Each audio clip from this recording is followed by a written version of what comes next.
বলিউডে 2 সিনেমার বিপরীতে ওপার বাংলায় এই সপ্তাহে মুক্তির অপেক্ষায় রয়েছে 3 ছবি, যে ছবির গল্পে রয়েছে পারিবারিক, সামাজিক কিংবা ব্যক্তিগত সম্পর্কের টানাপোড়েনের ছাপ।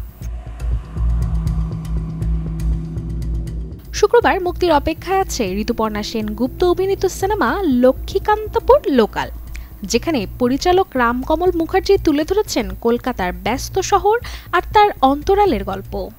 3 পরিবারের দৈনন্দিন জীবন, স্বপ্ন আর টানাপোড়েনের ভেতর দিয়ে শহরের অদেখা সম্পর্কের সুতোগুলোকে নিয়ে মূলত তৈরি এই সিনেমা।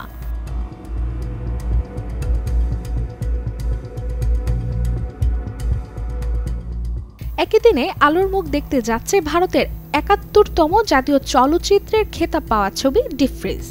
অর্জুন দত্তের পরিচালনায় সম্পর্কের টানাপোড়েনের গল্প উঠে এসেছে এই সিনেমায়, যেখানে ছবির প্রধান 2 চরিত্রে অভিনয় করেছেন আবির চ্যাটার্জি ও তনুশ্রী দত্ত।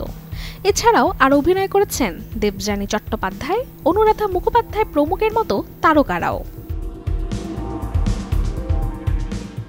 অন্যদিকে পুলিশ সিনেমা নিয়ে প্রেক্ষাগৃহে আসছেন পরিচালক রাজা চান্দা।